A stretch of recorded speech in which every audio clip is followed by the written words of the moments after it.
Welcome to Horrors Yet Unseen, the horror movie podcast where we make each other watch films the other guy hasn't seen, and then review them.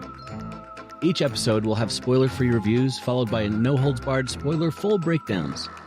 So sit back, relax, and let's talk about some scary movies. Hey, Zach. What's going on, Steve? You know, things. Stuff, yes. Persons, places, and things. nouns. There's also some verbs in there. There are also some verbs that are going on, yes. Verbiage. Yes, just random, incoherent verbiage. Like watching, enjoying, hating. There's also like things like despair, trauma. Yes. Yeah. There are those things that are just in the air around us. For some unknown reason. Completely unknown reason. I've been trying to figure it out for 37 years, you know what I mean? Well, that's kind of bigger deal than I was talking about. Okay, well. Do I need I'll to talk play to my the therapy therapist with Zach? about I'll talk about that with my therapist. Yeah, it's fine. And also, yes, I want you to play the therapy with Zach segment, despite the fact that I can't hear it. It's therapy with Zach. It's therapy with Zach. It's therapy with Zach. We need to do therapy with Zach more often. We should. It's such a, if for no other reason, but just so we can hear that, because it's wonderful. It's wonderful. Yeah. Well, we'll get into why therapy is needed for Zach today, but we'll get into that later. Right. But Zach, you are a fan of the Scream movies. Is this correct? Yeah, it is my favorite horror franchise. Yes. Right. Why? Duh. No, just kidding. It's so I like, first things first, they're not scary. Right. Okay. But are they horror movies? Yes, they are horror movies. People do get stabbed and die and get mangled. That is a thing that happens. I think it's the fact that they are slightly making fun of or They're very kind of meta about horror movies. Self-deprecating. Yeah, that I enjoy the characters. I enjoy the story of everything. I think that Ghostface is, out of all of these slasher films that have gone on, Ghostface is one that I don't actively root against. I think the longer that it goes on, we have seen the slight demise and slight decay of the story that they're trying to tell. I don't think that they've stuck the landing with like 5 and 6 were like the new trilogy that they were trying to do. Almost like they're kind of running out of ideas. They probably at some point should be done. That being said, I am excited about 7. Yeah. They're not as bad as like Friday the 13th because they haven't shot Ghostface off into space yet, which would be hilarious, dude. I would love that movie. But just like Ghostface? Just like chrome plated gross face. Yeah. Ghostface in space that'd be amazing. There should at least be a spinoff. There should at least be some sort of fan-made movie that is some crowdsourced GoFundMe, Kickstarter, Indiegogo kind of thing. Like what Damien Leone did for Terrifier. But, start low budget and go from there. Well, if you want more Ghostface like media, are you aware of the the phenomena of fanfics. Fanfiction. Yes, I do like. I've never read any fan fiction. I don't believe, but first time Well, for everything. if you want to get into that, the I just searched so the Scream movies on archiveofourown.org. There are 4,875 fan fiction works based around the Scream movies. That's too many. There's the first 4, one that pops up is Michael versus Ghostface. Okay. There's one that combines aspects of Mean Girls, Scream, Hannibal, Jennifer's Body, Titanic, Chronicles of Narnia, John Wick, Harry Potter, Lord of the Rings, Addams Family, and The Boys. That's too many things. Too many things. I mean, no judgment. It's probably really great if they were actually able to combine everything in just That's a lot.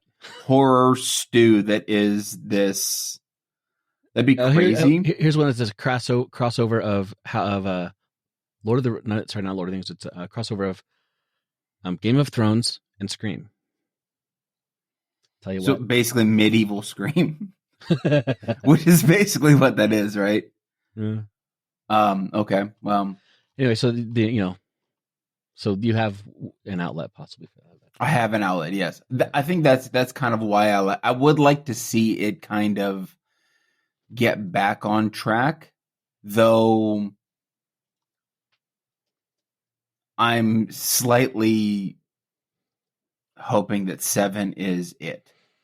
Like, at some point, we got to land the plane and take a 20-year hiatus and let it be done and then come back, maybe. Maybe. But I just don't, I don't know. So what did you want to talk about today about it?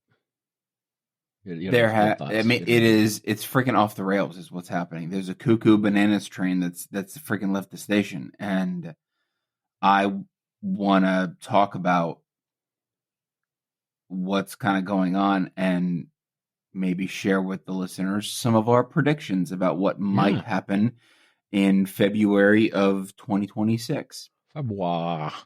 Yeah. It's like at the end, I think February 26th. 26. Yeah, I don't really know. But yeah. So go for it. Okay, well, a few episodes ago, I mentioned that Scream 7 appeared to have quote unquote recasted Sidney's husband. Right. Previously played over. by Patrick Dempsey. We met Patrick in I believe only one Scream, and it was Scream 3. Okay. He played a police officer, Mark Kincaid. Okay. The recasted role was given to Joel McHale, who is playing a character called Mark Evans. Mm-hmm. Now, I personally don't have any verification that this is Sidney's husband.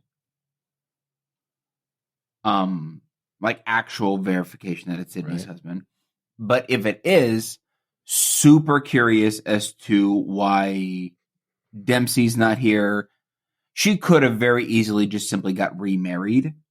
But it's interesting that she got remarried to the same guy, to the guy named Mark, another guy named Mark.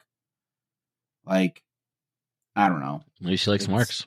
I mean, maybe she just wants to stick in that lane. Well, I'm not either. I just very. I didn't say you were. I'm very curious. Right. Yeah. If this is and that kind of started. That kind of started the what's going on train. Going down the tracks, right? The next bizarre piece of news that we got was the casting of Scott Foley.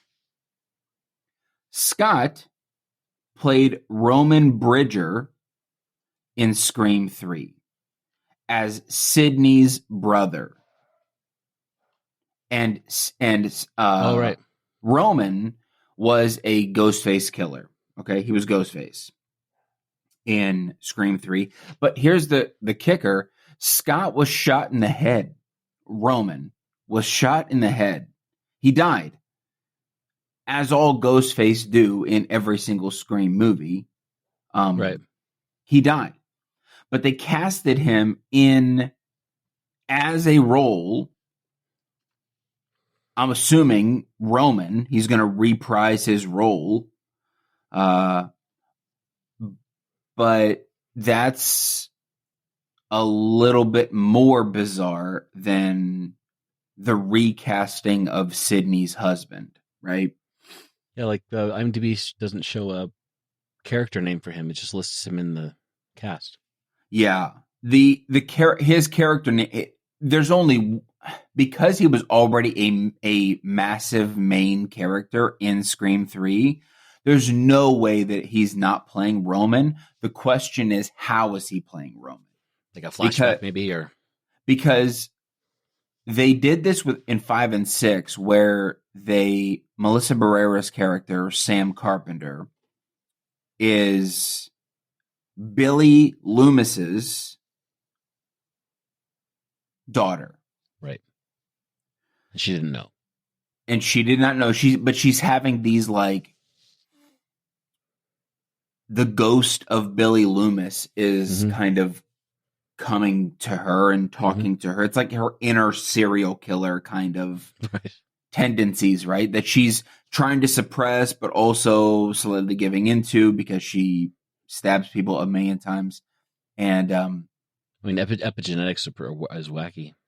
I mean, it's crazy. Yeah. So he could be playing a ghost of himself, or he could be playing a flashback. Right. So it's not entirely in the realm of impossible. It's just interesting. Right. Then they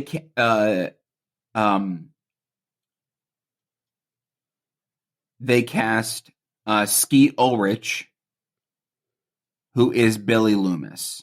Oh, okay. So Billy Loomis is now coming back in Scream 7. The kicker is Matthew Lillard is coming back. Matthew Lillard. Matthew Lillard is the other original Ghostface in the first Scream. He played Stu Macher, who got stabbed. He technically did get stabbed, but Sidney pushed a TV on top of his head and he got electrocuted. Oh, okay. Here's the thing. Matthew Lillard announced this on, I believe, Instagram, and he wrote a note down, and it said something about, like, Mom and Dad's not going to be too happy. Now, in the original Scream, Stu's parents were these wealthy people. And I think the long fan theory is that Stu didn't actually die. Okay. That because his parents were wealthy, he got carted away in an ambulance and not in a body bag, and that he is still around. And I heard when Scream 6, I think, was getting ready to come out, that one of the fan theories was that there was this cult of Ghostface that was led by Stu Macher. That he is, obviously disfigured and all of this other kind of stuff. I don't know how they'll bring back Stu Macher. I just thought it was interesting that we started off with the possible recasting of Sidney's husband as a completely different actor. No Patrick Dempsey in sight. Then we go, Scott Foley's coming back. Right. Well, that's nuts because he died. He got shot in the head. There's no way to come back as an actual main character. You would have to come back as uh, a flashback. Yeah, I wonder if this. I mean, these old characters are kind of bringing back theoretically. I wonder if they're doing like a bigger flashback thing, but they're older, a lot older now. So, Well, it's not out of the realm of possibility to de-age a little. mm-hmm. You would need a significant budget, I would believe, to do that effectively, unless you're going to do a Fede Alvarez kind of thing where you release a freaking thing and then 6 months later redo that thing and relaunch it. That's fine, whatever. Yeah. I can't imagine that they're going to do that. But yeah, what's interesting to me is the casting of Skeet, because Melissa Barrera is not in this movie anymore.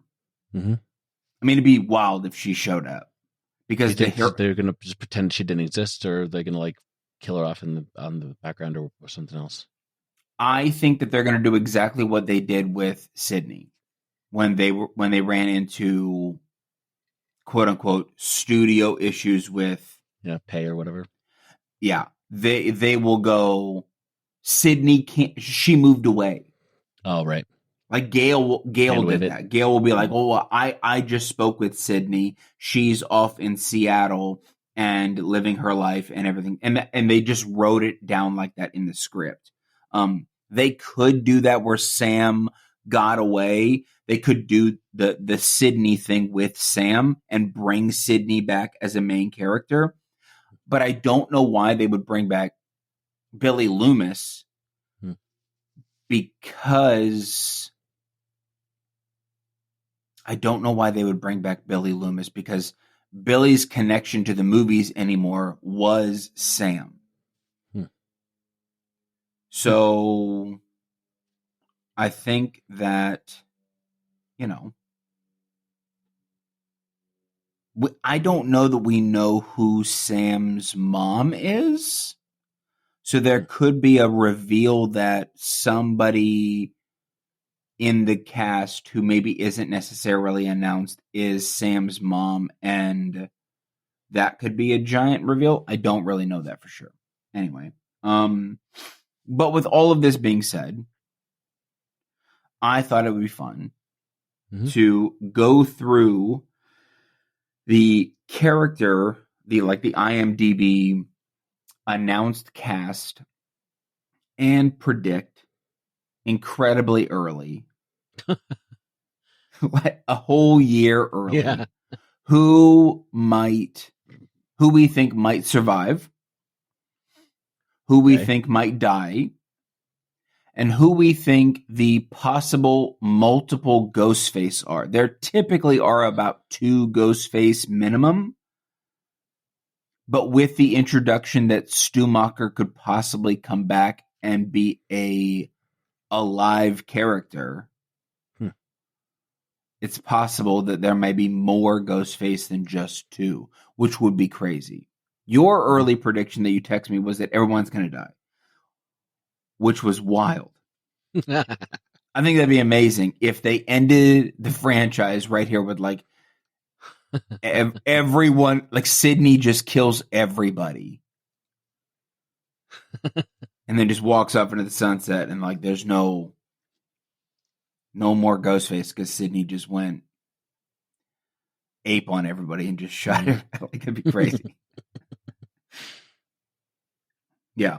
I wouldn't necessarily hate that, but something would feel a bit off about it. Yeah, I mean, I was like totally joking about that. Of course. Actual prediction, but yeah. Let's do it. Yeah, so let's pull this up. And by let's, I mean I should pull this up because I didn't do that beforehand.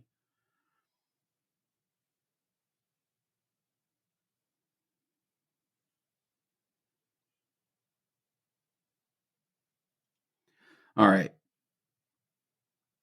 Also love the fact that Isabel May is casted as Sydney's daughter.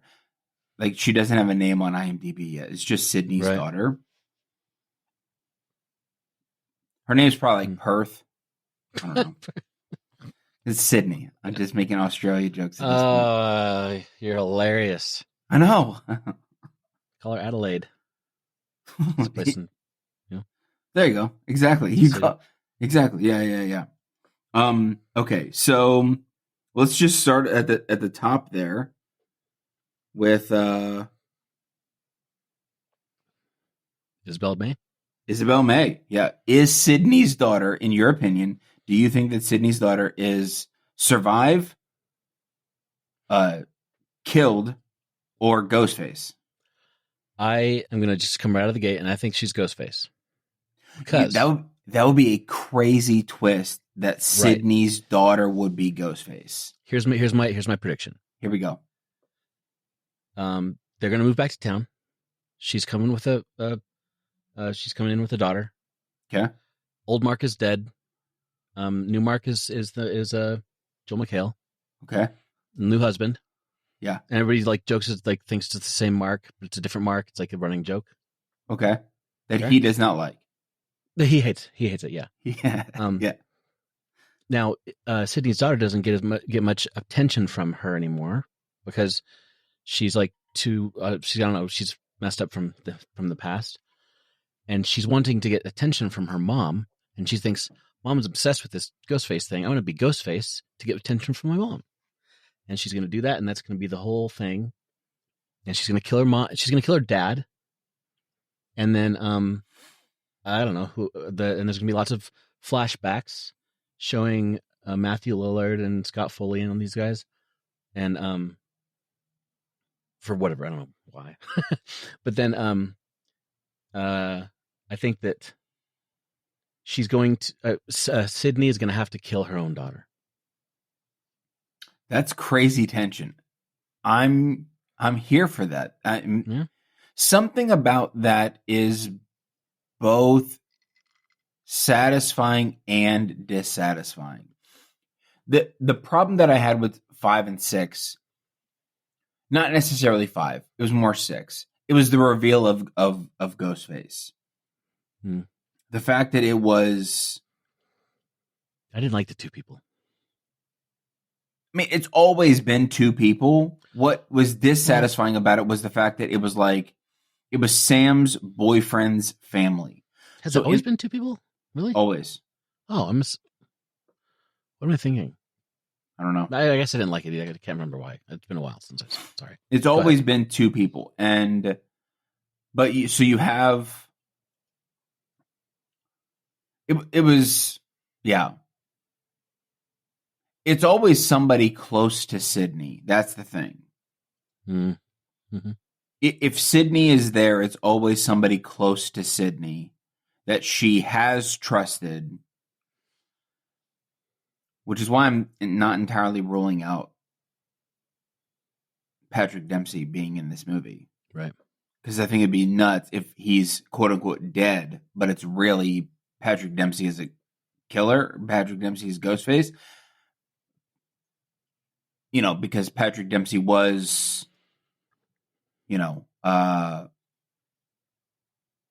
Puritan Ghostface in the movie Thanksgiving. Oh, yeah. Right? Yeah. Puritan face. What? Puritan face. He was Puritan face, exactly. Yeah. Or Quaker face. I don't know. Probably not Quakers, because Quakers were more liberal than... Passive, yeah. Yeah, they were very passive about it. That'd be wild. Okay. It'd be a bad Quaker. McKenna Grace. Let's move on. Yeah, my prediction. Back up. Time out. I didn't even give my prediction. I think that she survives. I like your thought, but I do not think that she is Ghostface. Okay. So survive. I think that she just survives. Okay. McKenna Grace survives. McKenna Grace survives. Yes. Mm-hmm. I agree with that. Yeah. Matthew Lillard, if he is real, if he is an alive... There's another one on this one. Is he alive or dead to begin with? Yes. I actually think that he's alive. I would very much love to see him come back. and be like OG Ghostface. Now, in that sense, that would be Ghostface number 1, and because Ghostface that's right, always there's 2. dies, he officially dies in this movie. Okay. But yes, that's my prediction, is that he's alive. He's not a flashback character. He's alive. And is the reason why Sydney comes back to oh my gosh, I almost said Haddonfield. That's Halloween. Screamsville. Screamsville, yes. Why can't I think of the name? I can't think of it either. Screamsville is good. Screamsville is a very good, yes. Let's go with that. Your prediction for Matthew? I think he. I'm gonna go with just flashbacks for him. You're gonna go just flashbacks. Sure. Yeah. Okay. Just flashbacks. Mm-hmm. What about Neve Campbell? Well, she's got to survive. I mean, you think so? Yeah. I mean, she's Sydney. I know. Kill off Sydney. They could be the first horror slasher franchise in history to pass the torch onto the final girl. But by killing off the original final girl. I mean, that'd be crazy, right? Scream Nobody would see it coming stuff. because everybody thinks we're gonna put a circle around Sydney. She's safe. She's always been safe. She's always survived. She may get stabbed a little bit, but who cares? Because you know, everybody gets stabbed at least once in a Scream movie. Who doesn't, right? If you get stabbed in the stomach, it's basically just a minor flesh wound. It's not a big deal. It's the equivalent of just getting a splinter, and you're fine. And but I think that'd be crazy. But Scream doesn't really do they break new ground, or do they just riff off of other stuff? They always have new rules. Oh. They always push the boundaries of new rules. So maybe the new rule is that the final girl doesn't always survive. Maybe the new rule is that the final girl doesn't always survive. Yeah. Now, here's the other thing: is that some character always is. I guess we already have that because we already have Jasmine coming back, and Jasmine is the rules revealer. Oh yeah. Okay, so Courtney Cox. Does Courtney survive this movie, or is Courtney Ghostface? I don't think she. I don't think she's Ghostface, but I think she gets killed.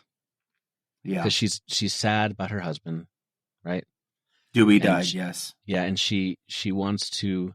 She's going to sacrifice herself to save somebody else, in the manner of her husband. I agree with that. I'm coming, baby. Yeah. So. Yeah, I agree with that. I think that it's. Yeah, Courtney's done in this one. And I think that it's going to be as big as a Dewey death. It's going to be right. It's still going to be a shock to see. End of an era. Because she got in the last one, in 6, I think that she got pretty beat up by Ghostface. Yeah. Almost died. Right. I could very easily see her fully dying. Yeah. One of those, like, she's talking with somebody and Ghostface is behind her and somebody's like, oh, look over there. And she's like, I don't know what you're talking about. Look over there. And I don't know what and then she gets stabbed in the face. And that's it. That'd be crazy. Yeah. Okay. New husband, Joel McHale. Does he survive? Or new husband, is he the one who killed Patrick Dempsey and he's Ghostface? Maybe. I like that idea. Maybe he's the second Ghostface with his daughter. Ooh, dang! Oh, dang, dude! Oh, gosh! But they're a lot bigger size. They're very different sizes of people. Well, Joel McHale, like 6 foot something. I don't know. Yeah, it could work. It could. You could. Yeah, it could work.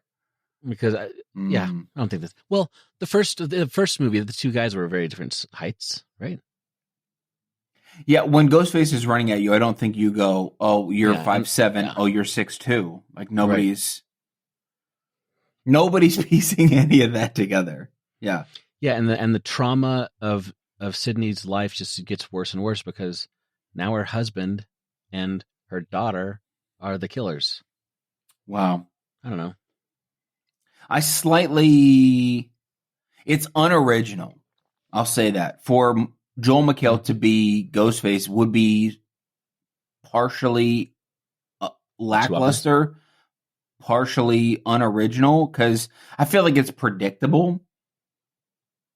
And the reveal should be unpredictable, but maybe that's the fun in this, is that we knew the whole time that this was. Anyway, okay. They're gonna have a twist, right? They gotta have it. They gotta have at least a twist. Yeah. Okay. Scott Foley. He's returning. Flashback. A flashback. 100% flashback guy. No way, because he got shot in the middle of the forehead. Right. It's over for him. There's no Kevlar for your head. Right. I mean, technically, probably like a riot helmet, maybe. Well, but not in his head. But he wasn't wearing one. Exactly. Yeah. Unless he Terminator. That'd be crazy. That'd be a wild. Like he's just a Terminator. He's a robot. Yeah. Anyway, okay. I have a prediction about Anna Camp. She also doesn't have a name listed here. No. It's because she is the opening kill. Oh, okay. A blonde girl is always, traditionally at least, the opening kill. Always, okay? Really? Yeah. Huh, okay. Now, I don't know that they did that with... I don't know that they did that with 5. I can't remember. Because 5's opening scene, I believe, was with Jenna Ortega. Oh. No, wait. Oh, yeah. But she didn't die. 6 was... what's her name? Samara Weaving. Yeah. Yes. And they're starting to play around a little bit now with that opening kill because you had Jenna Ortega and she didn't die. Mm-hmm. She survived Ghostface. And then you had in 6 they played around with the intro kill because they didn't cut to the title card. Okay. She got killed in that alley and then he rips off the mask. And you're like, wait a minute, what's going on? Why are you not cutting to the title card? Yeah. Okay. Mason Gooding. Mason Gooding. Is Chad going to die? Yeah, I think Chad's going to die. I think Chad's going to die too. Chad's probably going to die defending somebody. He also got stabbed 4,000 times in the last one. So I can't imagine he's running tip-top shape anymore. Yeah. You think he's going to die defending Mindy? I think that it's either or. Okay. I think that Mindy is either going to die because the rule revealer traditionally dies and she's going to be trying to defend her brother, or they're at least going to be together. They might not be sacrificing for each other, but I think they're at least going to be together. It's going to be this incredibly heart-wrenching scene, but one of them is going to die. All right. One of them is going to die. Yeah. Okay. Celeste O'Connor. Celeste O'Connor. She survives. Yeah, absolutely. 100% no Ghostface, but she survives. Right. Exactly. What about this other Mark? Mark Consuelos. Yes. I believe that he is. I think he's currently on Regis and Kelly or whatever that show's now called. What's that show called? Regis and Kelly? What's Regis and Kelly called now? Well, he was in All My Children. Yeah, I don't know who this guy is. I don't remember ever seeing him. Oh, he's married to Kelly Ripa. That's what I'm saying. Him and Kelly Right. Ripa do that quote unquote Regis and Kelly show. Right. Now. Yeah. Whatever it's called now. Because it used to be like Kelly and Ryan, but then Ryan Seacrest left, and now it's just Kelly, and now Kelly is also now doing it with her husband Mark. This says it's called Kelly Ripa and Mark Consuelos. Oh, okay, great. That's the show is actually just called their names. Very original. Yeah. Okay. I think that Mark is probably a detective in this show. Right. He gives that vibe. Yes. Yeah. I think he's gonna live. I think he's gonna live. He's gonna take over the Dewey spot. He's possibly gonna take over the Dewey. The police void. Yeah. Okay. Here we go. We're now down to the final 2 people on IMDb, and I gotta tell you, both of these guys have punchable faces. And because of that, I think we're looking at our 2 Ghostface killers. I think we're looking at our 2 red herrings. You think? Oh, intrigue. Okay. Because they totally. But I want to punch them both. They both look very, which is terrible to say. We don't know these people, and we're like, oh gosh. No. But I mean, I don't want to punch them too hard. Just because they have a punchable face does not mean that you need to actually assault them. Right. It's not a requirement. Exactly. Yes, but they look very smug, and Asa German and Sam Rechner. Sam Calculator. It's funny. Asa German, and then Sam has a German last name. It's funny. Yes, I think that we're looking at our 2 at least one of these boys are Ghostface. I think that one of them. I'm going to guess it is one of them is Sydney's daughter's boyfriend. And whoever that one is Ghostface. It's some connection to Sydney. So if it is not her new husband, Joel McHale, if it's not her daughter, which would be a wild reveal, then it is probably Sydney's daughter's boyfriend. That's at least the most predictable one because they have close proximity to Sydney. Therefore, they have close proximity to the stories. Therefore, they have close they know the lore around this. And I can imagine a storyline where teenaged Sydney's daughter is being a teenage daughter and doesn't really is over her mom's stories. She's over it. She's like, Mom, this is not a big deal, whatever. I'm going to go live my life. And she goes and she gets a boyfriend who just so happens to be connected to the original killers or whatever. And bada boom, bada bang, we got a Ghostface. But these 2 look like bros that would be college bros together. And I'm still not ruling out Matthew Lillard as a Ghostface, but I could imagine him being more of a puppeteer than an actual killer. Yeah. I can see that. Yeah. Well, anyway, that's been this game, and so we're going to set an alarm on your phone to remind us in a year. To come back and look at this. I will write down these predictions, and when we go to the theater, we'll see if we were right or not. We'll do a podcast 1 year from now. There you go. And see how accurate we are. And, I think it'd be great. Cool. So, Steve, we saw a movie independently. We saw a movie this past week.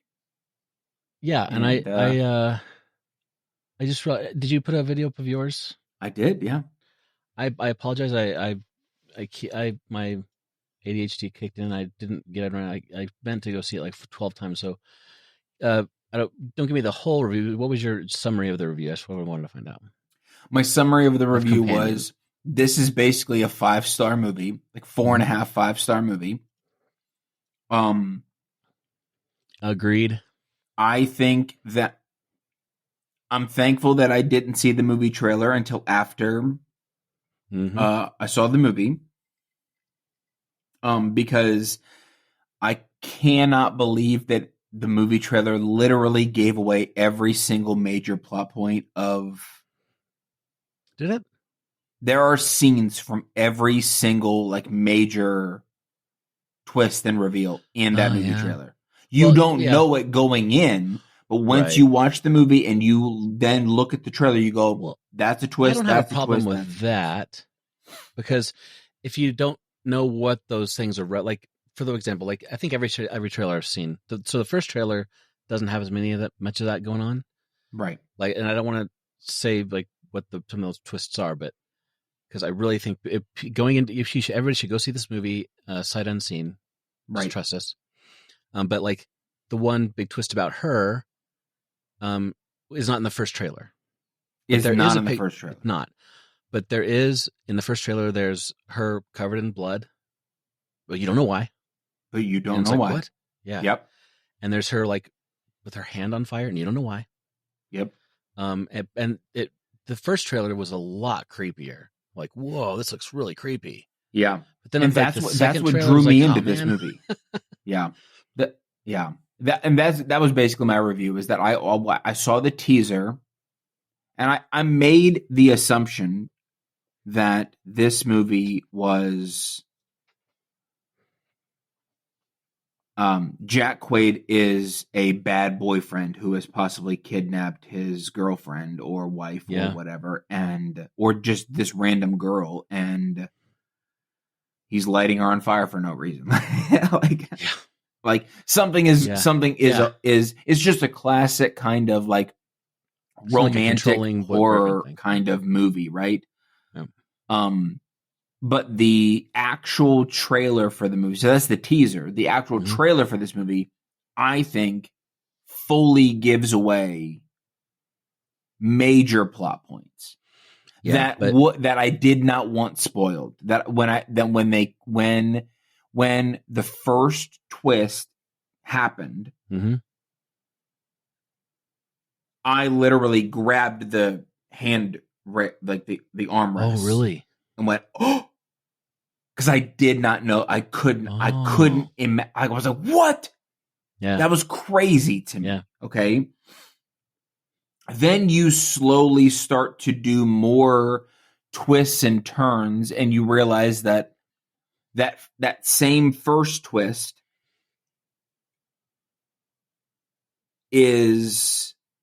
happens again to another character. Yep. I was like, oh gosh, that was crazy. That one I was surprised by.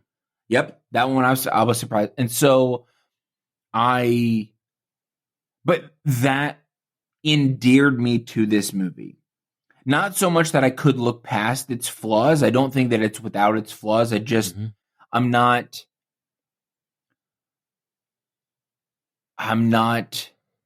a finely tuned critic in order to know that the story was crap, or I'm not, I also don't want to be, too academic. I don't want to be that. But I will say, sorry, go ahead. I simply enjoyed the fact that it wasn't spoiled for me. And the twists and the turns of this movie surprised me. I enjoyed the twists and the turns. This was one of those movies that I went in thinking that it was one thing. It turned out to be something very, very different. And I loved it for it. Because there are movies that I go in going, oh, it's going to be this. And then it turns out to be that. And I'm like, crap, I hate this movie now. Right. But this was one of the good twists where it endeared me to the movie. And I I thought about buying it. Like I thought about coming home and pre-ordering this movie because I'm like, this is fantastic. Right. Yeah, and like I was gonna say, I will say I saw the trailer that kind of spoils some stuff, and I did see an article later that said if you got spoiled by the trailer, still go watch the movie because it's not the only thing about it. That's so and when I saw it, I even having been quote unquote spoiled on it, I loved the stinking movie. It was so good. Yeah. It would have been fun to be like, what the first one, but it was a solid movie, man. It was really good. I will watch it again and probably I might buy it, like you said. Yeah. It is a really good. I just enjoyed it. I enjoyed the ride. I enjoyed the twists. And the acting was so well done. Man, Sophie Thatcher, she's good. She needs to be in everything. She does. Absolutely. I first saw her Quaid. In... I will say this. Quaid's pretty good. I will say this. Okay. Partial spoilers. Actually, full spoilers. Okay, time out. Because I need to say this to Steve. Okay. Full spoilers to this. So if you don't want to, you might skip to the next chapter. Yeah. Okay. I think that Jack Quaid is becoming to acting what Sean Bean is to acting. Do you know what I mean? Okay. Sean Bean is Sean Bean. You know who Sean Bean is? Yeah. Okay. Sean Bean is traditionally cast in a role because his acting around dying is so good that if Sean Bean's in a role, dies. You know he's probably going to die because he dies so well. You think he's cast because he's good at dying? There is, if you Google this, people are talking about it, okay? They have talked about it. But he dies in everything. And Jack has also died in almost every movie that I can think of. But The Boys. I think that's coming up in the next season. So that's actually not too big of a spoiler because it's like one of the first lines in the movie. Yes. And the last. I hated that. Can I say that out loud? And you said that last episode that you hated that it said that but it's like it's early in the thing. They don't need to say it. I forgot that she said it. They don't need to say it twice. She just needs to say it once in the end, and I thought it was satisfying in the end. In the very beginning, it was too much for the beginning of the movie. To me, I liked it in the beginning because it's right when they're showing how they meet and they fall in love and stuff. And I liked it because at that moment you're like, what? But then the movie goes on and I kind of forgot about it. Right. Because I did not. It hooked me. It hooked me in, and I'm like, but then when it finally at the end when he died, I'm like, right. Anyway, that wasn't too big of a deal for me, but yeah. Automatic corkscrew to the head is crazy. Dude, so I don't know why, but every time they showed that corkscrew, I'm like, this is totally Chekhov's corkscrew. Because somebody's going to die. Chekhov's gun. Like, if you show the gun, you got to use it, right? Right. And I thought they keep showing how this thing, like, goes in and, like, pops out really fast. Yeah. I thought, this is going to be used on somebody's brain. Uh-huh.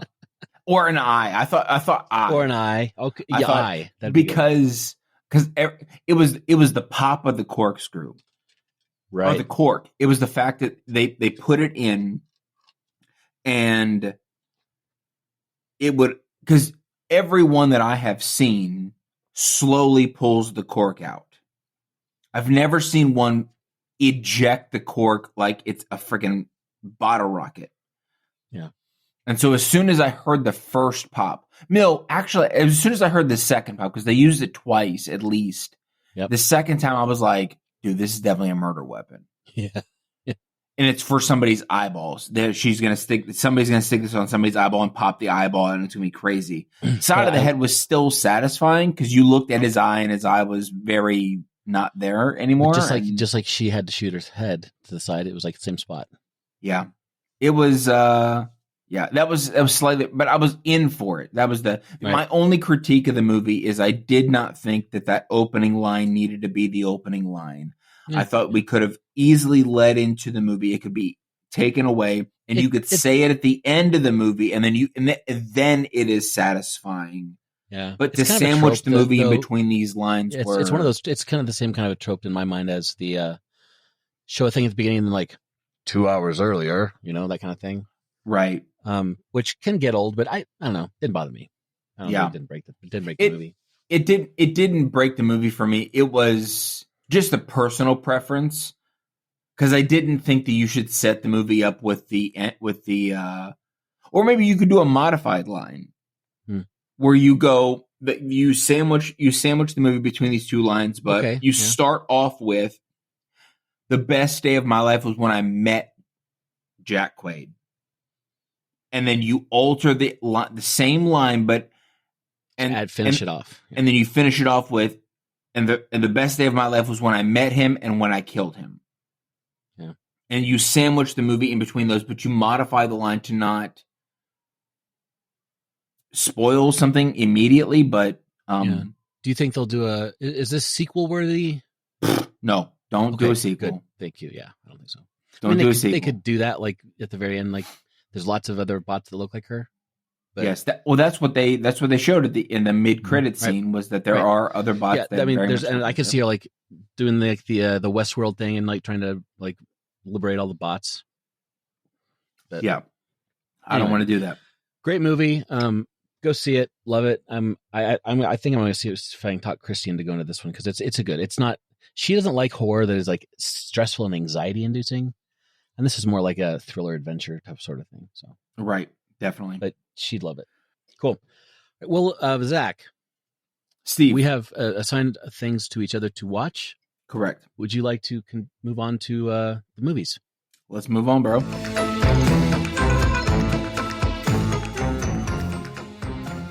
I was assigned a werewolf movie that is very creatively titled Werewolves. Yeah. From 2024. And I have thoughts, Zach, on this movie. And I wanted you to have thoughts on this movie, Steve. I'm very curious to find out what your rating is, but let's wait till the end. Yeah. So, start with the bit of a synopsis, and then I'll kind of do the spoiler-free review, and then I'll get into the breakdown and my extra thoughts on it. So, it's a year after a supermoon's light activated a dormant gene, transforming humans into bloodthirsty werewolves.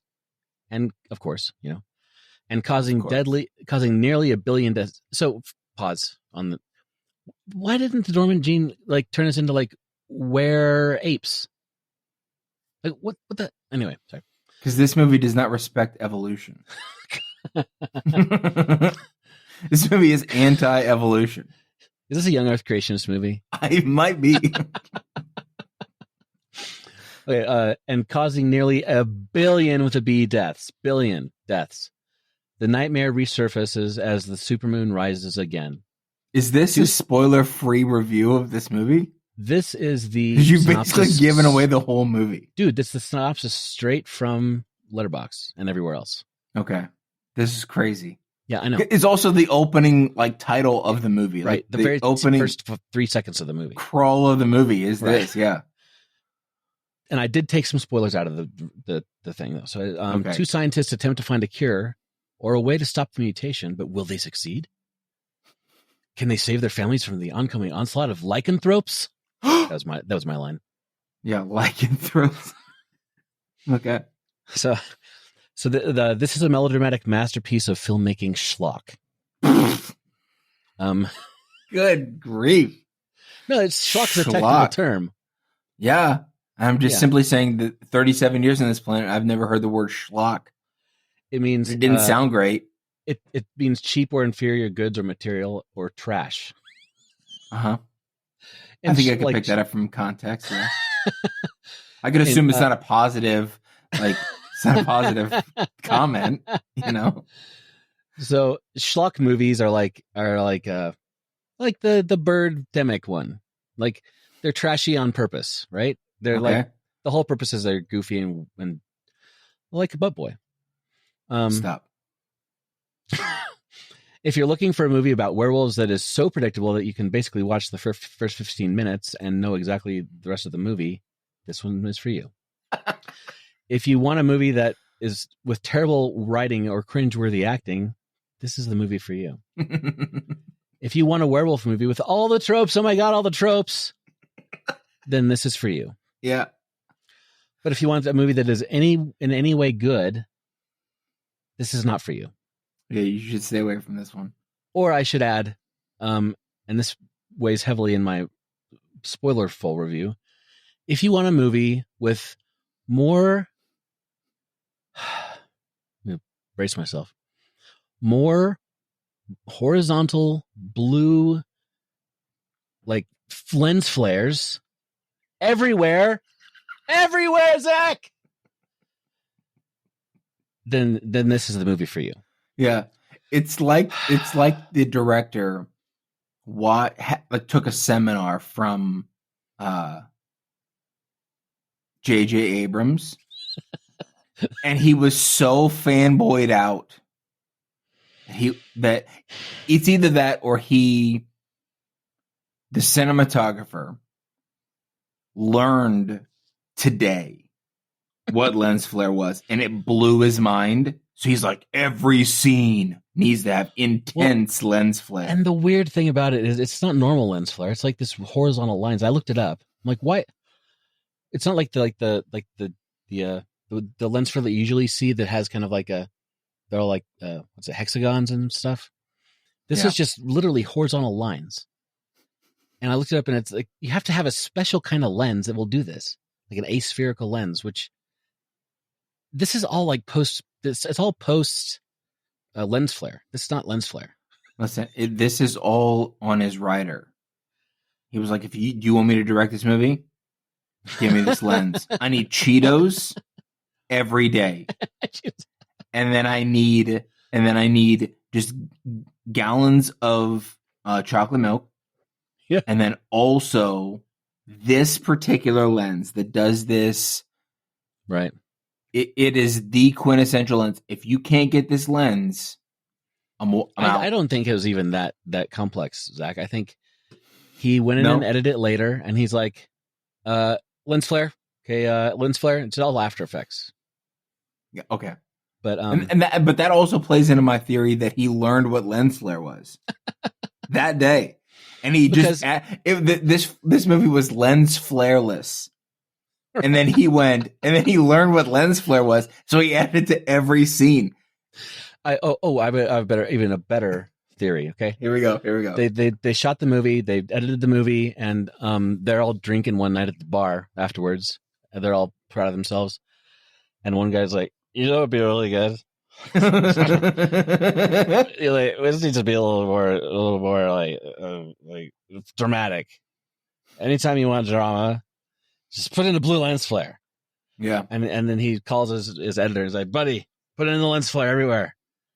And then the guy doing it was like on weed. And he's like, "Sure, man." And he just like copy paste lens flare everywhere. I love the drunk that scene that you just played out. I love that you're like, that's more plausible than the fact that any of mine. Like, yeah, I didn't say more plausible. You're like, oh yeah, the fact, yeah, whatever. It's just hilarious. But either of these could have happened to this movie. Yeah. But from the minute the thing starts, so Lou Diamond Phillips is in this, La Bamba himself. Yes, correct. And the fact that he's in it, do not make the mistake of thinking that means it's a good movie.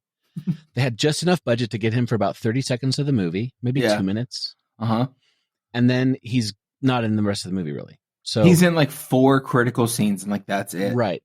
Yeah. And then that's all the movie. They're like, "Sorry, that's all the budget we got." And he's like, they blew it on blue lens flare. They couldn't have him he was supposed to be one of the main characters with Frank Grillo, but they blew all the budget on blue lens flare. So they either did that, or they blew the budget on the one CGI transformation near the end, and then probably also on the personal trainer for the guy, so he could do this really serious flex at the end and show off his like 3% body fat chest. Yeah. I showed that when he's flexing at the end. I showed that to Christine. He's like, he flexes like his arms out and he like kind of leans back. Yeah. She's like, wow, that's horrible. It's unnecessary is what it is. Unnecessary. Yeah. But I'm getting too close to spoilers, so yeah. like anybody should freaking care on this movie. But hey, we do what we say we're going to do. So let's move on to the spoiler section. I will say I just realized I neglected to give the ratings from the rest of the world. We were talking about blue lens flare, and that's fine. So tomatoes. This is a 55 tomato meter from the critics and 44 upturned popcorn bucket, which is too much. You don't say. IMDb 4.4, which is dead on. Letterboxd 2.2, which is dead on. It's like an algorithm. It's just perfect. 44, 44, 44. Okay.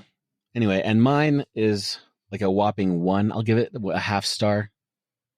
You're giving it a half star. I'll get one. I'll get a full. So it was gonna be half, a full smoking hot turd, but I decided to give it another half star because I don't know. I feel like it tried.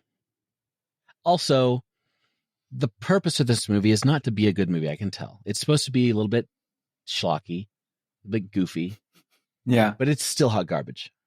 It is hot garbage. Still hot. I love the fact that last week you were like, I tend to overstar movies and give them the benefit of the doubt. Well, right and away, now you're do. like, I felt like giving it a half star, but I'm going to give it a full star. Like, well, also, I think we need to recalibrate our system because technically, a smoking hot turd has always been a movie that does not deserve stars, but a half a star is the baseline for a half a star signifies it's as bad as you can get because we can't do a 0 star. We can do a 0 star, but it just looks like you forgot to rate it. It just that's the problem with Letterboxd. They have to alter that. If you don't want to give it 0 stars, or if you want to give it 0 stars, you should have the ability to do that.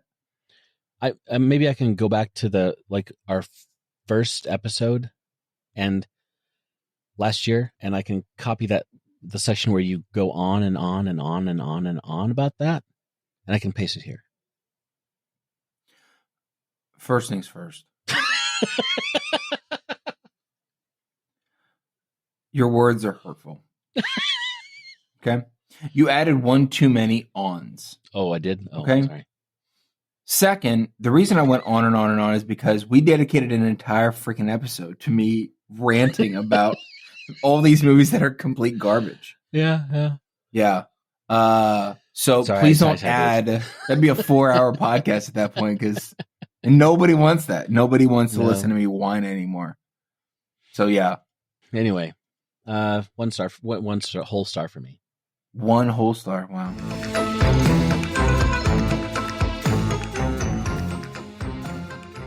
So I will say, if it weren't for this podcast and the fact that you are my good friend, I would shut this stupid movie off during the first interview with La Bamba himself. Because that's like the first 5 minutes of the movie. It's the first 30 seconds. Yeah. Like the acting was atrocious. And it's just bad directing right here because he's a good actor. He's been in lots of stuff. He's a decent actor, I'll say that. But I could tell that the hold on. I could tell that the director said, make it more dramatic, and he hammed it up more. And so, like, because the opening phrases that he says are like so melodramatic, and even the lady interviewing him, the voice interviewing him, is so bad. It's like, ugh.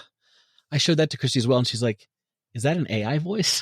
Like, no, it's a person reading a script horribly. Yeah. And then the fact that 1 billion people. Okay, moving on. I wrote down the music sounds like a 1980s after school special. At that point. But moving on to the breakdown. So I found it hilarious that like I said, 1 billion people turned into werewolves. and that's just a lot of people, Zach. It's a lot of people. And the fact that the people that turned into werewolves and then turned back into humans when the sun came up, they didn't. They should have just killed those people. I mean, then not let this come back. That would have been okay. Moral, ethical question. Let's back up. Okay. What would have been an adequate number to accentuate the severity of this genetic mutation? Because you said 1 billion is too much. So you can't go past 1 billion.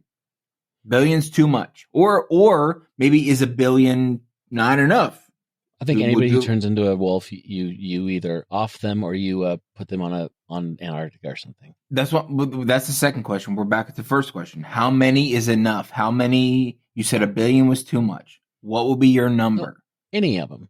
Any number. Any number between 1 any number period and 1 billion would have been better than 1 billion flat. So that's crazy. So 1 billion people turned into wolves, right? Correct. Or no, 1 billion people died. No, 1 billion people turned into wolves. People turn into wolves. Yeah. Anybody who's turned into a wolf and is left alive after the supermoon was over, I'm sorry, but you lost the genetic lottery. You're dead. So do you have no moral or ethical quandary about killing these people? I mean, I do, but I'm just, completely nihilistic view of things. Just kill them all. Okay. But, I understand. You're not being, as the president of the world, Steve, you're not being very diplomatic. If you're just like, let's move on. It sounds very real world, if you know what I mean. It sounds very ice raid-ish. If you know what I mean. Whoa. Wow, okay, whoa. I'm just trying to understand what the psychology behind what you're trying to do, buddy. When the werewolves come across the border, I mean, what are you going to do? Wow. Okay, let's be done. All right. I'm sorry, you brought it up. I know that I brought it up, but now it's not a laughing matter. Here we go. No, it's not. Let's talk werewolves are people too, Zach. Okay. Let's talk. Yeah. Okay. So anyway, we cut somewhere in the U.S. because it's definitely a red state because there's lots of guns. Wow. And we're introduced. And the redneck next door. And so the camera work is ridiculous. And this is the first time I wrote, stop putting a fake blue lens flare across the screen. It's just lazy and annoying.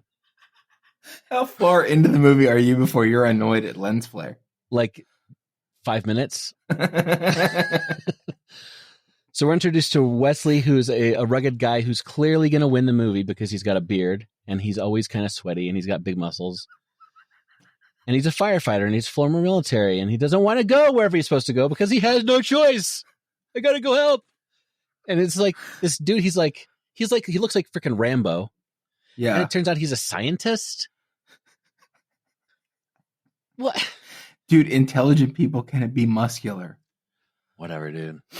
They're allowed. They don't have to be tubby mom's basement people. Apparently his brother has died in the previous thing. He's got a hot sister-in-law and a cute little niece. And he to stay behind and watch the house. Yeah. And so I wrote this down. I wrote prediction. It's not altered. I promise this. I predicted this. There we go. They will almost die or he will think they're dead until the end of the movie when it's revealed that they are okay after all when he fights back through the werewolf horde to get home to my family. That's exactly what happens. That's not a bad prediction. It's also not too far off from what actually happened. Exactly. That's the point. So he heads somewhere to do something because I wasn't clear at that time. And then we have La Bamba at the press conference talking about, okay, this is actually funny. He's like having his press conference. I guess he's the president of the world or something. I don't know. Or he's like lead scientist. And they have developed moon screen, not sunscreen. No, they've developed moon screen. Yeah. Yeah. To keep the moon's rays off of them. And so the moonlight does not alter human DNA, which is, of course, what happens all the time. By the way, there are 3 to 4 supermoons per year, Zach. Not one. Yeah. And this is supposed to be a year later. Come on. Anyway, then we're introduced to tough guy number 2, who I thought was going to be in the rest of the movie, but he's not. His name is Miles, and he's got a hot wife, of course, who everybody calls Dr. Chen. And that's her name. I know, but they don't say her first name, do they? That's why you're asking if I paid attention and long enough to know. That's why they call her Dr. Chen instead of like her name, like Maggie or whatever she is. Whatever, great. Call her. Yeah. So he apparently was a werewolf last year, and his wife's a scientist trying to study him, and they put all these pre-werewolves in a giant. It's hilarious. You just leaned over. What? And the werewolf. Yeah, I have my mask that you got me. It's so funny. My Peach Fuzz mask is right there. I know Peach Fuzz kind of surprised me there. I know. So they put all these pre-werewolves in giant cages, but the cages have like really wide gaps between the bars, and they put all the equipment close enough for the werewolves to reach. Come on. Well, they're testing Moonscreen, which they think works. But the Moonscreen, they don't like slather it on them. They kind of give them like a little spray. It's like that's not going to stop anything. How much sunscreen do you need? Well, you don't want to get cancer, Zach. How much? Yeah, but okay. You know how much they need? They need more than they used. That's probably true. They didn't put like different levels on. This is not a scientific endeavor. This is just. I love the fact that you're like, there are 3 supermoons that happen every year, and your problem is that they only have one in this universe. Yes, that's inaccurate. And then you're also like, they used just a little dime-sized dab for their entire body of Moonscreen. Right. This movie, I mean, it's like they don't even care about. It's like they don't even care about science, Zach. Gosh. And the audacity. Okay, this bugged me too. They hired La Bamba to be the lead scientist and freaking fake Rambo to be the main character. So they have all these dudes in like these blue hazmat suits, but then they show inside the blue hazmat suits, like inside the helmets. Yeah, like they're Iron Man with the HUD. And it's like the oxygen levels and all this stuff. It's like these are like the most like dime store generic looking hazmat suits that are in every single movie. Yeah. And suddenly they have this HUD. Come on. Yeah, fun fact, these are the same hazmat suits from the movie 12 Monkeys. They're not, though. Anyway, everybody turns into a werewolf anyway, and the test subjects all freak out. It's weird. Like some guys are like, "It's great," and one lady's like, "No." But then they cut to the families left behind. The neighborhood gal has a werewolf in her house, and darkness falls. Everybody gets ready for the thing that's coming, and Miles turns into a werewolf. And R&R, La Bamba got exposed too because he got his helmet ripped off, and he turns into a werewolf. Did you just say "oh no" like an Australian? Yeah, R&R.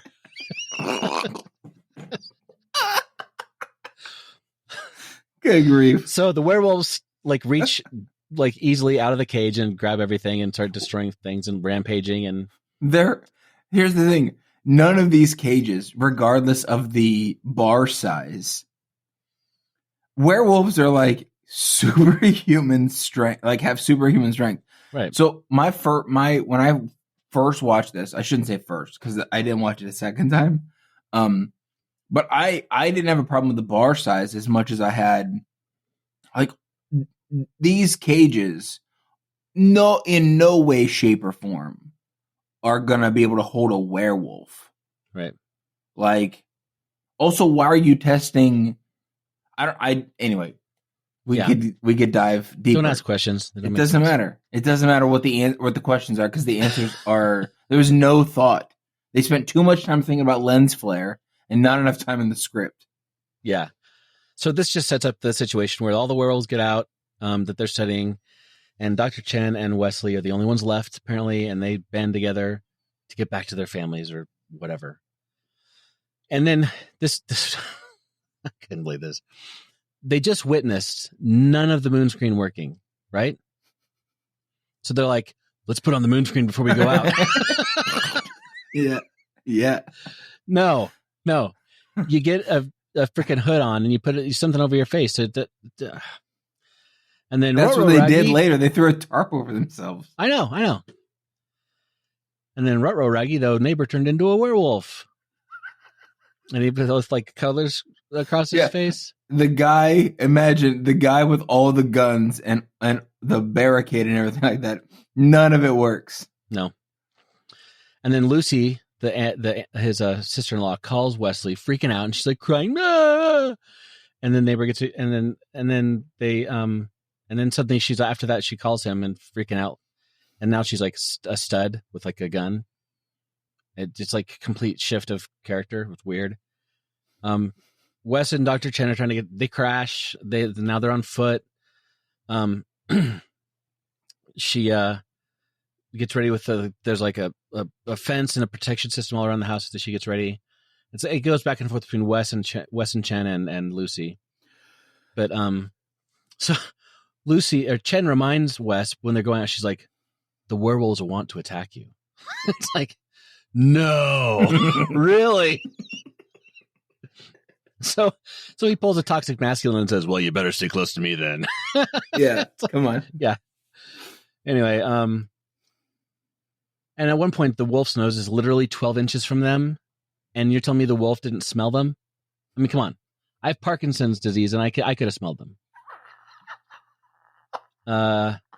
So, okay, let's talk about the werewolf costumes real quick. Okay. They're very tall, 80% decent representation of a werewolf. The costumes are not too bad.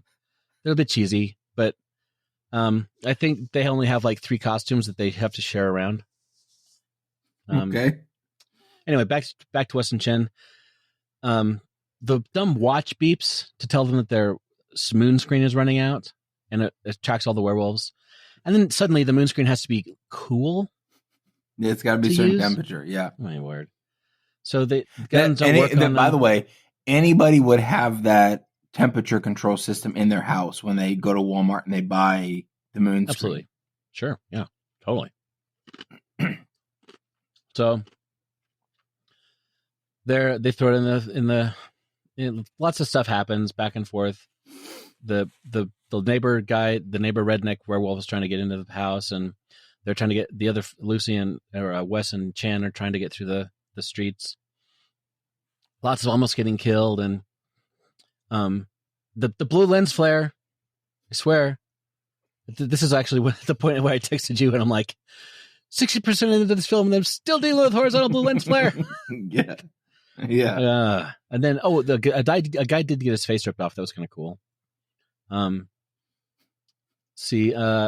does one werewolf have a huge earring and a werewolf-sized studded leather jacket? I don't know. Yeah. Well, it's to be able to tell them that each individual werewolf has an individual personality, and so you have to be able to tell. And it's like the werewolves are kind of sentient and kind of know how to do things, but not totally. I think that they're fully sentient. You think so? They're fully aware, but they're just like they're bloodthirsty. Yeah, I think they're well, and based on the ending of the movie. Oh, okay. Yeah, I see. Every werewolf is aware that it has memories, but it's like it can't stop themselves. But it can't. It has this insatiable werewolf appetite, and few people who aren't fake Rambo have the capacity to stop themselves. Okay, so at this point we have Dr. Chen in a literal yelling contest with Leather Wolfie, complete with an alien moment where it's like she's standing there and he like yells right in her face, except there's no like internal wolf coming out of his mouth. Right. Still very alien. Yeah. Then Wes kills Leather Wolfie, and Chen is about to get in the truck, and she just stands there looking at him before she gets in the truck with Wesley, and she gets taken away by a werewolf and killed. That's why when someone says get in the truck and there's werewolves around, you freaking get in the truck. You don't stand there going, don't stand there and try to explain something. You're about to die. Right. Yeah. So back to Lucy. She's walking around with a shotgun, trying to shoot stuff, and there's more freaking blue lens flare. And she hands her daughter a can of bear mace. Yeah. And then the wolf breaks through the ceiling. Cut to Wes. He pulls up to the house, sees a bunch of werewolves, and he's in his truck. And he starts honking the horn to attract them. And that pulls the wolf out of the house away from Lucy. Yeah. He runs over a bunch of werewolves. One of them jumped on the front of the car. He pins it inside the house. Big fight ensues. And then the werewolf gets out. And Wes... Okay. This drove me crazy, man. You don't say. I thought that now was the time that you'd be like, oh my gosh, it's now 15 this movie's amazing. Minutes from sunrise, right? 15 minutes. Yeah. He takes off his watch, hits it to Lucy. He's like, when that's 15 minutes till the sunrise. You gotta stay there. And she's like, and then he starts like saying to his niece, like, you gotta promise me, you're gonna be safe. You're gonna grow up big and strong. Like, this is not the time to put that kind of pressure on a little kid, okay? And instead of staying inside the freaking house for 15 minutes, I mean, get inside the fridge for all I care for 15 minutes. He goes outside. Indiana Jones did. Right. Survived a nuclear attack. Absolutely. So, come on. He goes outside and deliberately gets wolfified. Deliberately. Well, how does he know that he has the gene to do that? Well, he could have just went out. I mean, it would have been hilarious if he would have went outside, everybody has not had the gene, and just no. How do we know? Only 1 billion people. Well, only 1 billion people were outside when the supermoon was out.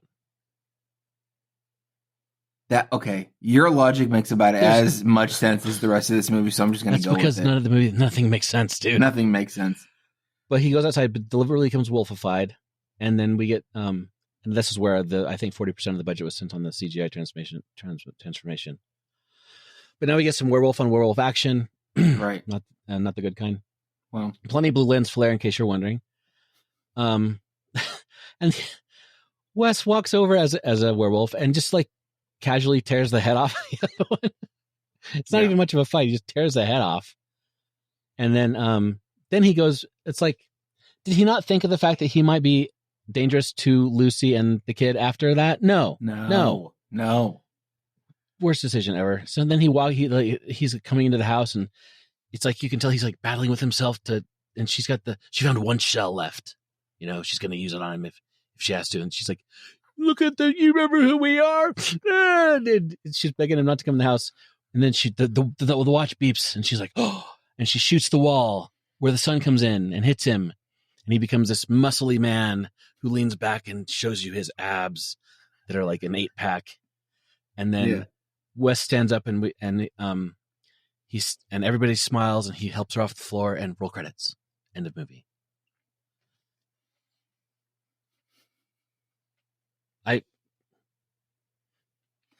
Still, that movie was not as bad as Butt Boy.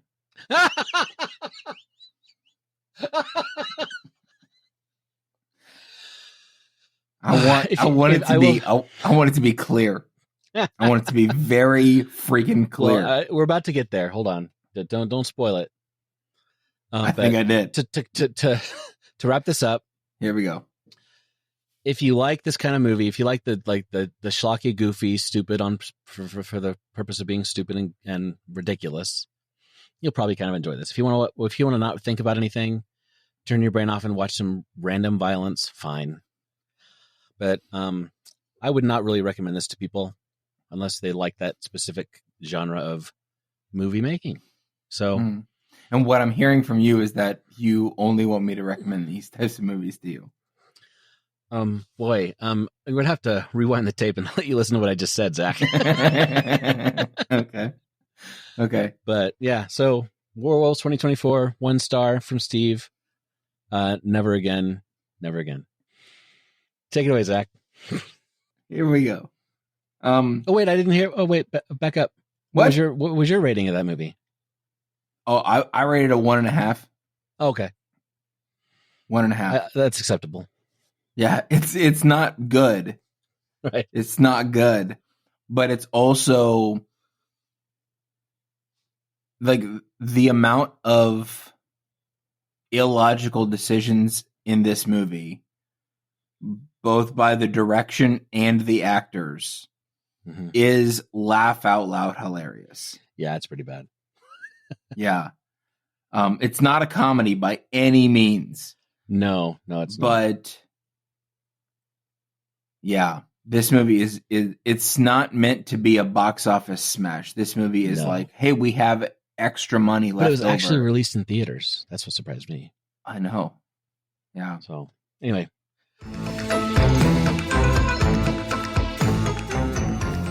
Moving along, go ahead with your butt boy. Not mine. Not mine. No way.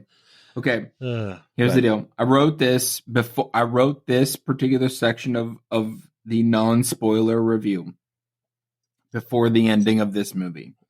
Okay. So I want to preface this. I want to start my review of Butt Boy by saying that, all caps, this movie isn't a horror movie in the least little bit.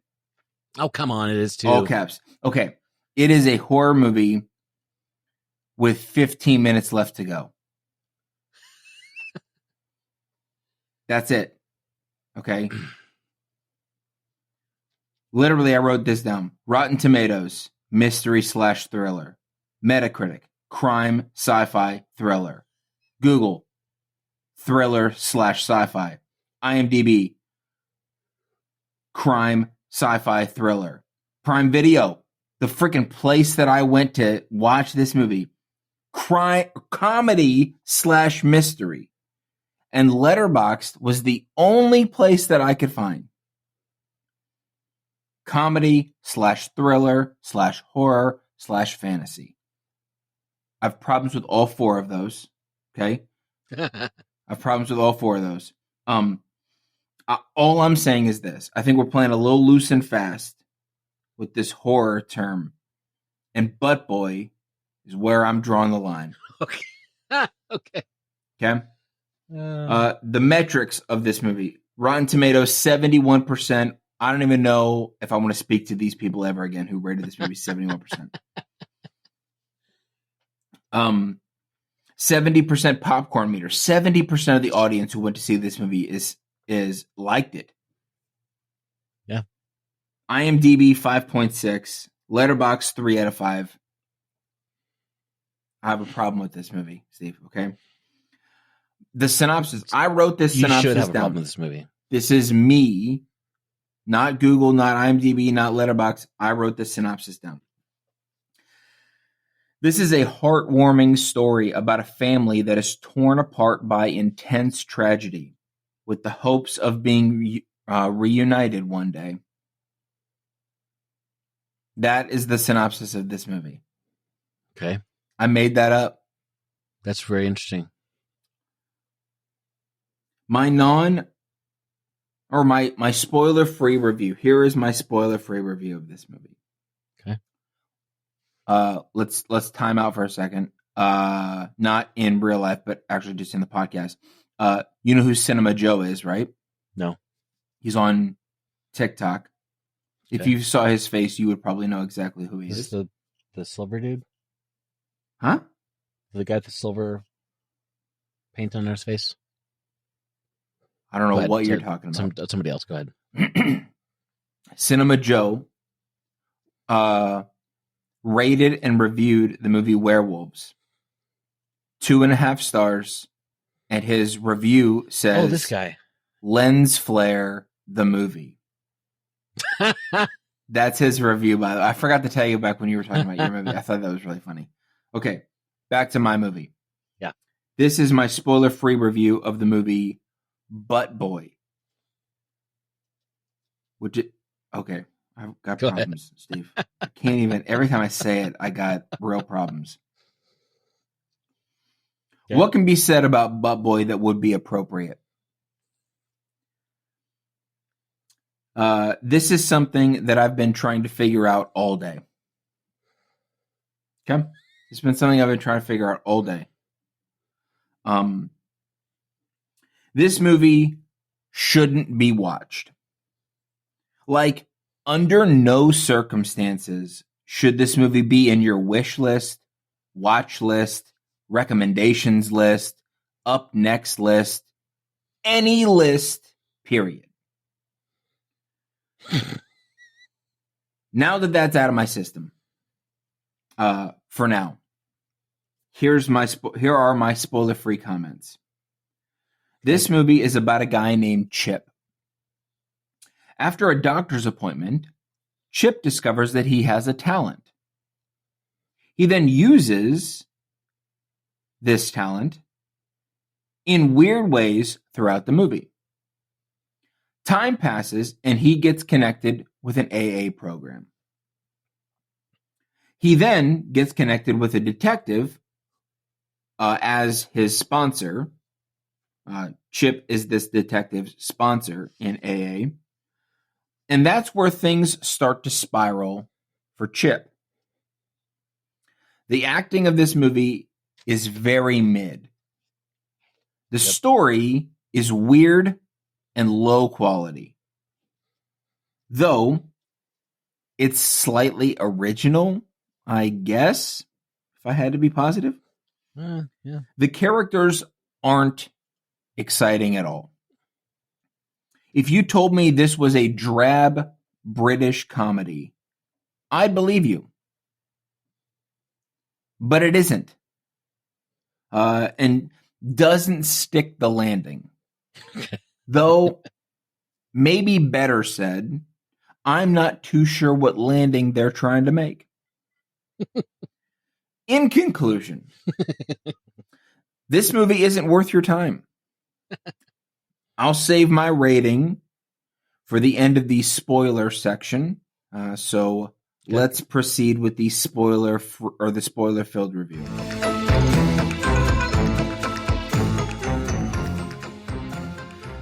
Steve, I'm going to set a timer for 30 minutes and cap off at 30 minutes because I could possibly ramble sure on for the rest of my life about how completely ridiculous and stupid this movie is. Okay. I won't. Okay. I won't. I'll just cap it at 29 minutes and 40 seconds. Here we go. Okay. I also love the fact that I wrote down simply put. This is not simply put. Okay. Here's what I wrote down. Simply put, this movie is about a completely boring guy named Chip who goes in for a routine prostate exam and has a new sensation unlocked in his head or in his butt.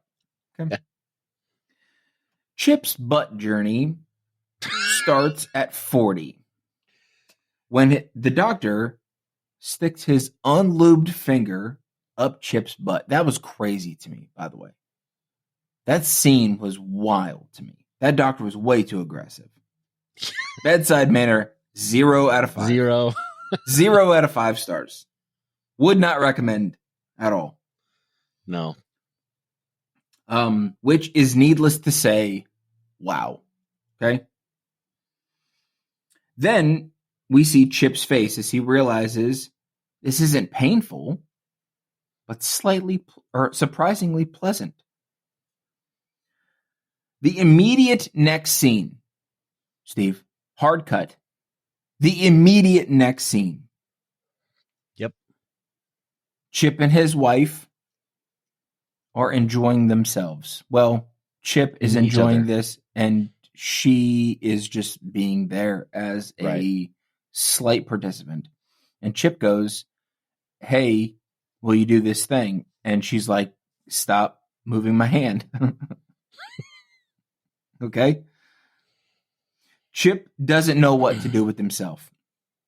Right. So he goes and he showers. In the shower, he's standing there looking at the bar of soap. What does Chip do with this bar of soap, you may ask? Use your freaking imagination. I shouldn't have to say it. Okay? Because it was gross. He sticks it up his butt. He sticks it up his butt, Steve, and I don't like it. Okay? Neither did I. It took me way too long to watch this movie because I just kept pausing it because I didn't want to watch it.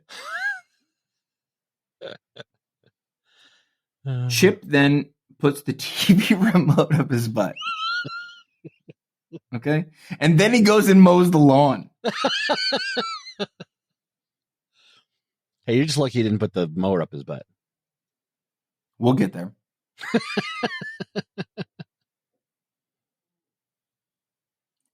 Anna, Chip's wife, decides that she's going to go out. And Chip decides that he's going to have the time of his life just sticking random things in the house of his butt, including but not limited to the dish brush and the dog. Okay. And this is where I genuinely hit the pause button and went, I hate you. I hate you. Because I don't ever want to watch any movie. I want to make it very clear. I don't want to watch any movie that is remotely close to this subject matter. I don't want to do it. And I know that that's ha funny, ha. But no, we have to draw a line somewhere, Steve, at humanity. And I lost years off my life, I think. I think I lost years off my life. I'm also approaching 40, and so I'm genuinely hoping that this doesn't happen to me. Anywho, I digress. Well, I'm past 40 and it did not happen to me, so you're safe probably. I mean, unless you have a pocket universe inside your butthole, you're probably okay. Wow. Okay. So we'll pause here and we'll say this. There are mixed opinions about if the dog dies on doesthedogdie.com. He stares at the dog. Mm-hmm. And then it cuts to another scene. And you just make the assumption because because I think the next scene is they go to the park and they're putting up lost puppy signs. Right. Okay. And I paused it and went, I'm going to go to the website doesthedogdie.com to see what the opinions are of and there are actually mixed opinions about if the dog dies or not. It clearly does not. I think the people who said the dog does die didn't finish the movie because they either passed away or their eyeballs maybe fell out of their head. Yeah. Or they expired somehow. Okay. Right. Whether that was their soul, it was just crushed, or they had a friend who was like, hey, you need to watch this movie. And now those people are no longer friends. Yep. Something happened. Unpause. Here we go. So they go and they hang up signs at the dog park, and Chips asks his wife, hey, can you take the baby home? They have a baby, by the way. And the baby needs a nap. And then the police show up. Mm-hmm. And the police are like, hey, we're looking for this lost boy. Were you guys at the park? And you're like, Chip, come on. For real? Anyway, all that said, we're now at 10 minutes into the movie. All that happens in the first 10 minutes of the movie. So the community does a search for the boy that is up Chip's butt. Chip feels bad about this, apparently, and tries to hang himself. Roll the title card. Mm-hmm. As soon as the title card started rolling, I was like, holy crap. We haven't seen the title card yet? Jump to 9 years later, and we follow a new character named Russell. Russell goes into an AA meeting where he hooks up with Chip, who becomes his sponsor. Russell has a holster for his hot sauce, and that's all that you need to know about him. Okay? I won't go into any more detail about Detective Russell. He has a holster for his hot sauce that he keeps on his person at all times. Okay? Yeah. That's as much as you need to know about his personality. My goal in this review is to highlight this movie as little as I possibly can. So I'm going to be done now. I can't believe that I was forced to watch this movie. I can't believe that this movie exists in the world. I can't believe that humans came up with this idea and starred in this movie. I can't believe that this movie has now infiltrated this podcast. Steve, you brought shame and disrespect on this podcast and to my household. And you need to amend that. I need restitution for the infliction of this podcast and my household and my eyeballs and my sanity. What do you have to say for yourself? Like, I would like to say that you could have used your pass. I could have. You're right. Forget And I about thought it. about it so many times. The problem is that I watched this movie today and we're recording tonight. So like I had no time. We needed to roll it out. And I could have vetoed. You're right. We got 2 vetoes for the whole year, but it's January. It's February 1st. So like I didn't want to use it at the beginning of the year, but also this movie's called Bud Boy, and I slightly did this to myself. I'll take the responsibility for that. Okay, so here's the thing. Okay, here we go. I think this movie is ridiculous and stupid. Yeah, it is. And should never have been made. 100%. Okay.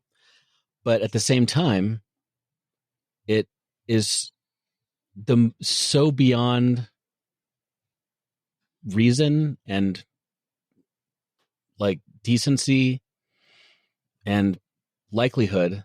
Yeah. That I feel like that this is so out there that you have to experience something like this once in your life to be a fully rounded human being. And it's that. I mean, they never showed stuff person. Going up his butt. They slightly did. Almost, but nobody dies except for him. It's like it's a serial killer movie, basically. He's like he thinks he's killing these people. He's a serial killer, and that's what this is. That's why it's a horror movie. I mean, there's nothing more horrific than a man who goes around shoving people up his butt into this pocket universe, and then they have to live in there for a month. I mean, that one kid lived in there for 9 years. Yes, forgot about that. 9 years. 9 years. It's a long time. It's horrific. How is that in a horror movie? This movie is a negative 40 out of 5. It is the worst movie you've ever seen. I needed to reset your level, bud. I need to reset it for you. I am not for the banning of art. Because I think that art is important to civilization, to progress, to just human enjoyment. I think that it is a wonderful thing. Mm-hmm. But this movie should be banned in all states, in all countries, all planets, every intergalactic. This movie, I'm ashamed that this movie exists. I would not recommend this movie to my worst enemy. Please, for the love of all things good and holy, don't watch this movie. If reverse psychology is your thing, if you think that I'm just drawing these lines and you're like, oh, well, I'm going to what? That's on you. I absolve myself of responsibility. Okay? If you watch this movie and you have thoughts, or maybe you just want to yell at Steve for making you watch this movie, 216-202-5495 is the number that you can call, and you can leave us a voicemail. We want to hear from you. If we want to create a trauma support group for people who have seen this movie and need to talk about it. Like a BBA is what we'll call it. Okay. Just Butt Boy Anonymous. And, yeah, there's no reason for this movie to exist. 0 out of 5 stars. This movie is, I literally wrote this down. This movie is idiotic and an insult to eyes and the fabric of humanity. I will, if I'm going to have anything positive to say about this movie, it got made. Well, there was a pretty satisfying explosion at the end. There was a very satisfying explosion at the end. Yes. A very satisfying explosion at the end. And then also that he hands the floppy disk to the captain and is like, told you so. Like, a case closed. Like, he says some stupid cheesy line. Yeah. Okay. So this should make up for making me watch things like The Happening and The Stuff. Those are And Oscar award-winning movies in comparison to this movie. I can make you a promise, Zach. Here we go. Never, ever, ever will I assign you a movie ever this bad, because I don't think it's possible. That is a promise. That is like, it feels an empty promise. It's like, well, there's no movie that's this bad. So now that we got this one out of the way, I'll promise to never get like. No, that's an empty promise to me. Okay, even if there was, well, there are definitely movies worse than this. Also, let's not assume that I have any sort of trust for you. Why do you think so many people get? Why do you think it's a 70%? That's because people are sick. There's a sickness in America. There's a sickness in the world. I don't know why people like this movie. I want to read the reviews on Rotten Tomatoes and other places, because I want to know why people think that this movie is good and decent, and why is my iPad frozen? And probably because you said butt boy too many times. I said butt boy too many times. Tim Apple turned off your Tim Apple. Yeah, he did. He definitely did. Yeah. Anywho, now, to be in all honesty, I thought this movie was ridiculous, and the subject matter was ridiculous and horrible, but I was entertained. I thought it was a funny movie. It was the first movie that I saw after doing this podcast with you for a while, and you're like, the movie's just ridiculous. That's why it's funny. It's supposed to be ridiculous and they're entertaining. And I'm like, that's the worst movie ever. You're like, it's ridiculous on purpose, like Motel Hell, that kind of thing. Yeah. Okay. And I'm like, and so then I saw this. I'm like, okay, I get it. It's so bad, so ridiculous, so over the top that it's kind of entertaining. Yeah. And that's where I was coming down with it. Not that I would ever watch this again. I did this afternoon before we recorded. I pulled it up and like skipped through to remember what the storyline was about, and it was just as bad as before. But what is sad to me is that I remember you telling me that you were on Prime Video, and this was recommended to you. Watched some movie, and then this movie was recommended to you. Right. And what is incredibly sad to me is that you didn't stop at the title. I thought, how bad can it be?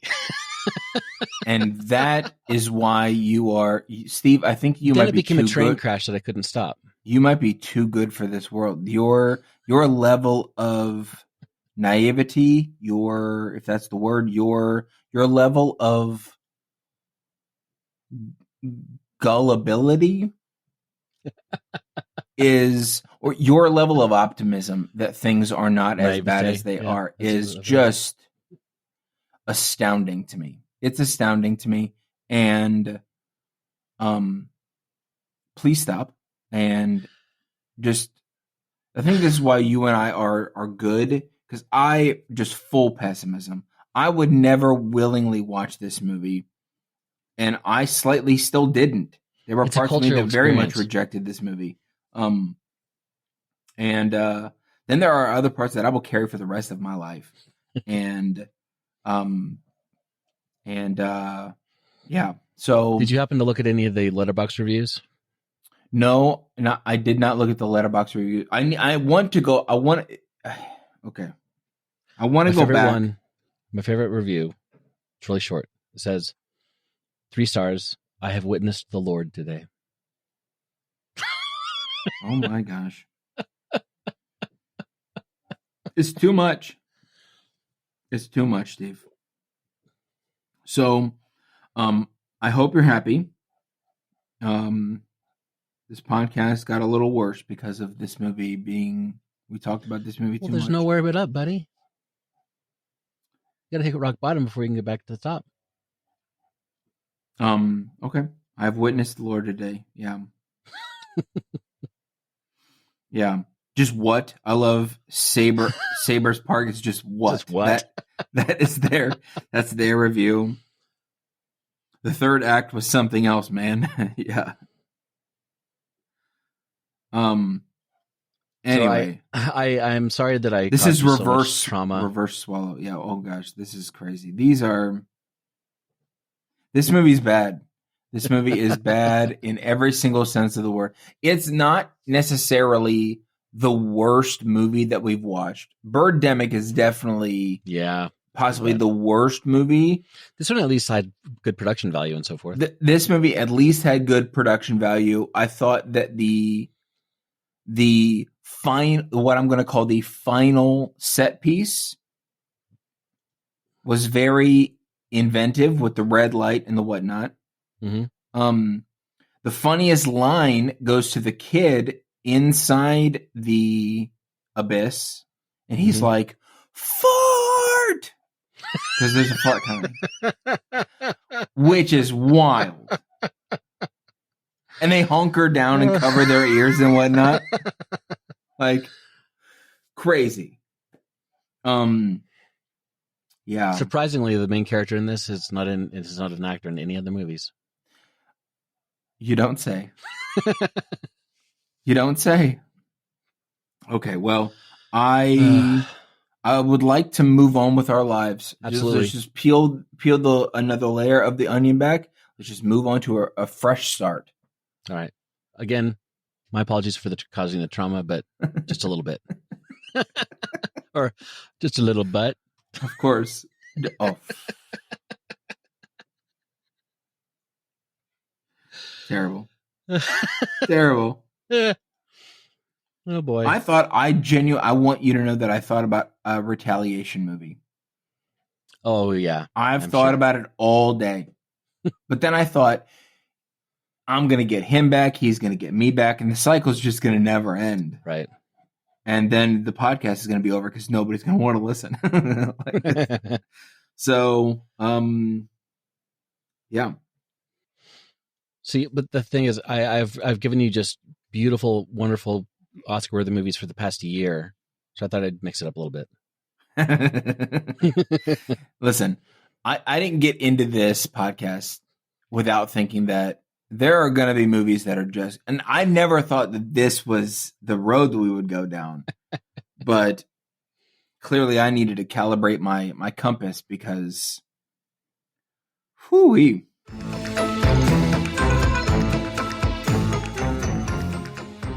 Would you like to start with picking a movie for me? I would, Steve. I would. Hit me. I'm not going to lie to you. Okay. This movie is slightly a Retaliation movie. Okay. I think I deserve it. It's partially inevitable.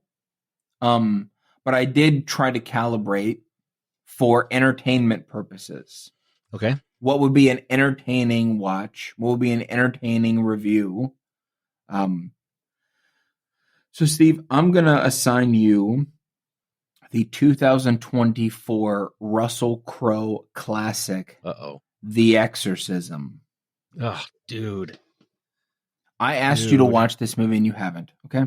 So But because you told me it was so bad. And now you'll find out just exactly how bad it is.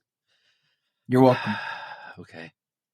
You've seen The Exorcist, right? You saw that one. Oh yeah. With Russell. This is basically, we talked about this movie a little bit.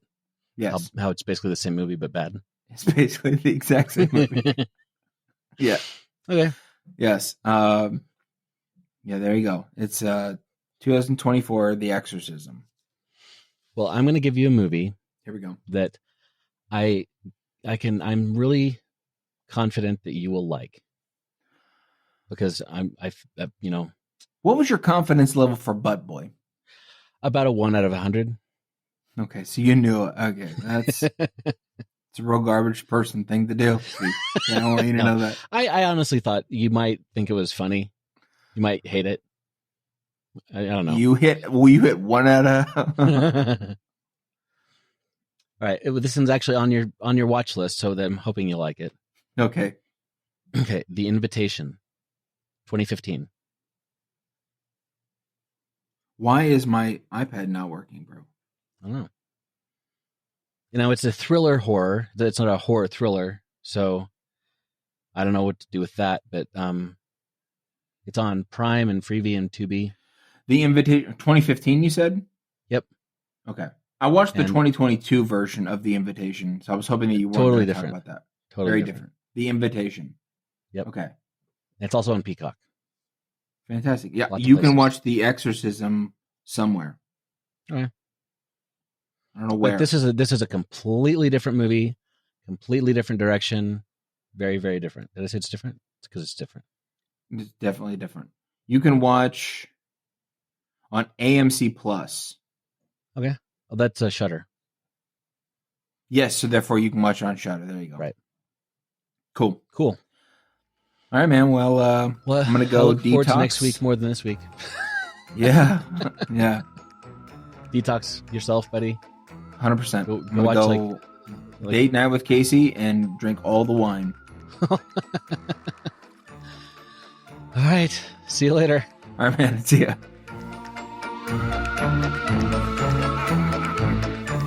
All right, listeners. That's a wrap for another episode of Horrors Yet Unseen. Thanks for joining us. And we'd love for you to become part of the conversation. Just drop us a voicemail at 1-216-202-5495 or email us at horrorsyetonunseen@gmail.com. And keep up with the latest by following us on Instagram. That handle is at horrorsyetonunseenpod.